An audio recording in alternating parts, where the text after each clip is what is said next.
Hello students, I am Dr. Vanita Chandel, Assistant Professor, Amity Institute of Virology and Immunology, Amity University, Noida.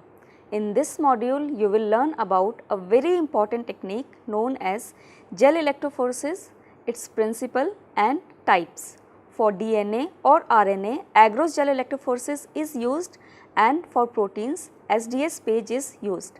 When large number of proteins are to be analyzed simultaneously, 2D electrophoresis is used.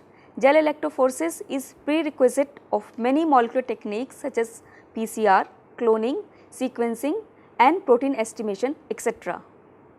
In this module, you will learn types of gel electrophoresis, principle and applications along with the chemistry involved in making of various kinds of gel.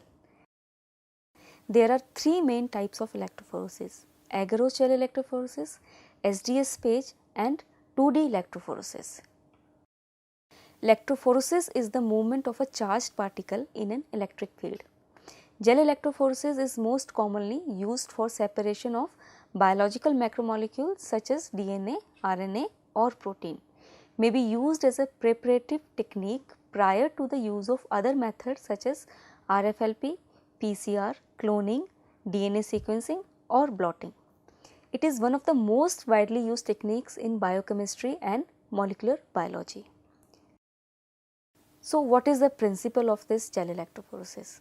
When a charged molecule are placed in an electric field, they migrate towards either the positive or the negative pole according to the charge they are having. In contrast to the proteins, which can have either a net positive or a net negative charge, nucleic acids have a consistent negative charge imparted by their phosphate backbone and they migrate towards the anode. Various factors which affect gel electrophoresis are inherent factors such as magnitude of its charge, molecular weight, tertiary or quaternary structures, that is its shape. The external factors are solution pH, electric field, solution viscosity and temperature. Now, let us start with the various terms which are being used in this particular module. Gel. Proteins and nucleic acid are electrophoresis movement under the effect of electric current. This process is being done within a matrix which is known as gel. Most commonly, the gel is cast in the shape of a thin slab with wells for loading the sample. The gel is immersed within an electrophoresis buffer which provides ions to carry a current and buffer to maintain the pH at a relatively constant value. Let us first discuss agarose gel electrophoresis. Agarose is a polysaccharide which is extracted from a seaweed Gelidium and consists of a repeated agrobiose subunits. During gelation, agarose polymers associate non-covalently and form a network of bundles whose pore size determine a gel's molecular weight saving property. It is typically used as a concentration of 0.5 to 2%. The higher the agarose concentration, stiffer the gel. So, we mix agarose powder with a buffer solution, melt it by heating and pour the gel. It is also non-toxic. Agarose gels have a larger range of separation, but relatively low resolving power.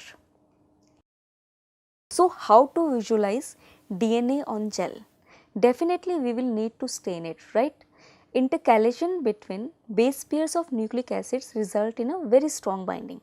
So, when exposed to UV light, electrons in the aromatic ring of ethidium molecule are activated, which leads to the release of energy in the form of light as the electrons return to the ground state. So, its stock is usually prepared as a 10 mg per ml concentration and final concentration which we use for staining is 0.5 microgram per ml. So, we need some safer options as ethidium bromide is carcinogenic, it can intercalate with our DNA too. So, other safer options available are cyber gold, cyber green, crystal violet and methyl blue. The problem with the other ones are that they are very costly, not very cost effective as compared to ETBR. So, ETBR is still the first choice in such kind of experiments. To visualize movement of DNA, we need some dye also, right? DNA is, it is transparent.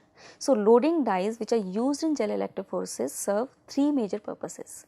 First, they add density to the sample, so it allow it to sink onto the gel. Second, the dye provide color and simplify the loading process. Finally, the dye moves at a standard rate through the gel, allowing for the estimation of the distance that DNA fragments have migrated. So, dyes basically used are ficol and orange G6X concentration, sucrose and xylene cyanonol or bromophenol blue, glycerol and bromophenol blue. So, in all these we prepare it as a stock of 6x concentration. Now, this kind of gel image is obtained after agarose gel electrophoresis.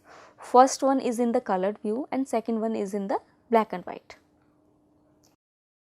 Let us now discuss some major applications of agarose gel electrophoresis. So, experimenting with DNA, right, assaying the products of DNA extractions from animal, plant or plasmid or from bacteria, then analysis of restriction enzyme cleavage patterns. Now, in forensic science it is being used in DNA paternity simulations and DNA fingerprinting. In human health and disease, it is used in human genomics and bioinformatics studies, restriction enzyme mapping, biomedical diagnostics and gene screening for mutations. Till now, you have learned about agarose gel electrophoresis and SDS page and molecules which are run in these gels. For DNA, we use agarose gel electrophoresis and for proteins, SDS page is used.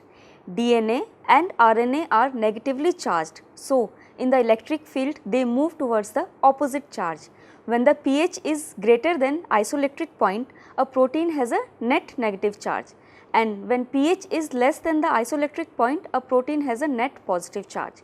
The isoelectric point varies for different proteins. So, in order to provide uniform charges to the proteins, they are treated with SDS which provide protein a negative charge, and after this they are run on the page. Sodium dodecyl sulfate polyacrylamide gel electrophoresis, which is being used for proteins. Now, this figure is showing formation of polyacrylamide from acrylamide monomer. Polyacrylamide is a cross-linked polymer of acrylamide. The length of polymer chains is dictated by the concentration of acrylamide used, which is typically between 3.5 to 20%. Because oxygen inhibits the polymerization process, so they must be poured between the glass plates.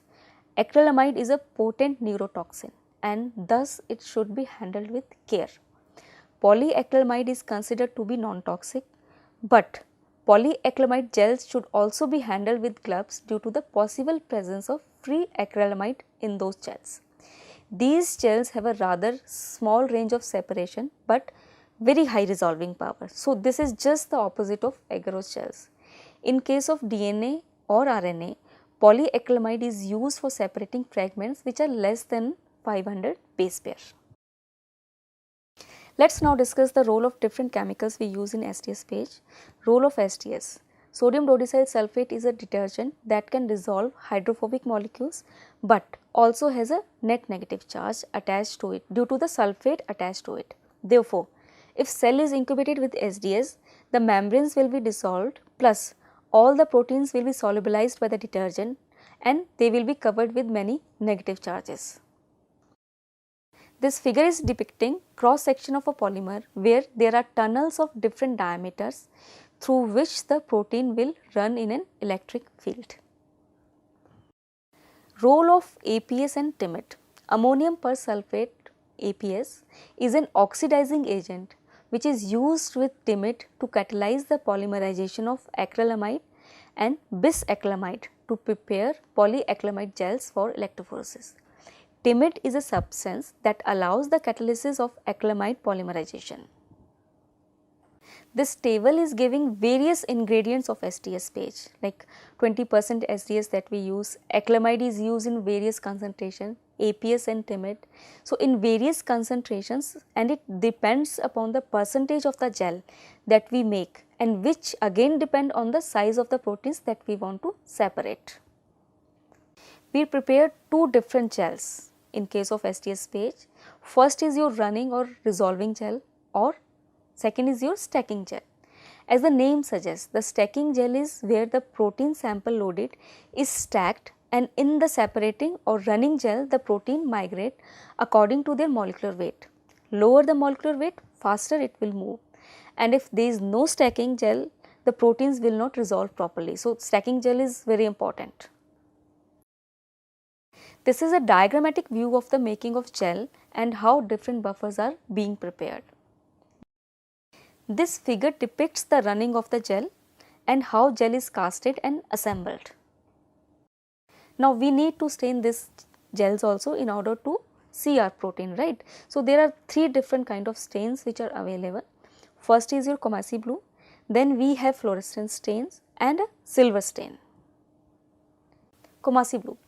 The chemical reagents required are brilliant blue R250, HPLC water, and there are different solutions like fixing solution and a de-staining solution which are being prepared. Now, this is the kind of gel picture which is obtained after staining with Comasi blue. Silver staining. The stain is useful for protein concentrations ranging from 1 nanogram to 1 mg. If the staining does not work, gel can be de-stained and re-stained again. So, this is not possible in case of Comasi that we discussed earlier. This method of staining is more sensitive and much faster than the Comasi staining. The recovery of peptides from the gel is decreased in this method. But this is the protocol for silver staining with all the buffers which are being required for this process. This is the gel image which is obtained after silver staining. Silver staining is more sensitive as compared to Comasi, but the protocol is very lengthy. Application of STS page. If we want to determine protein size, we need to perform STS page.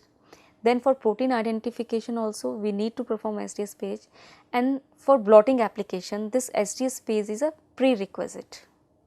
I hope this module was useful to you in understanding the basic concepts of gel electrophoresis and its applications. You have studied that there are three types of gel electrophoresis: agarose, SDS page and 2D electrophoresis. Each has its unique application and properties. The details of this module are available on the UGC website. If you want to read more about this topic, you can check out references and e-sources provided with this module.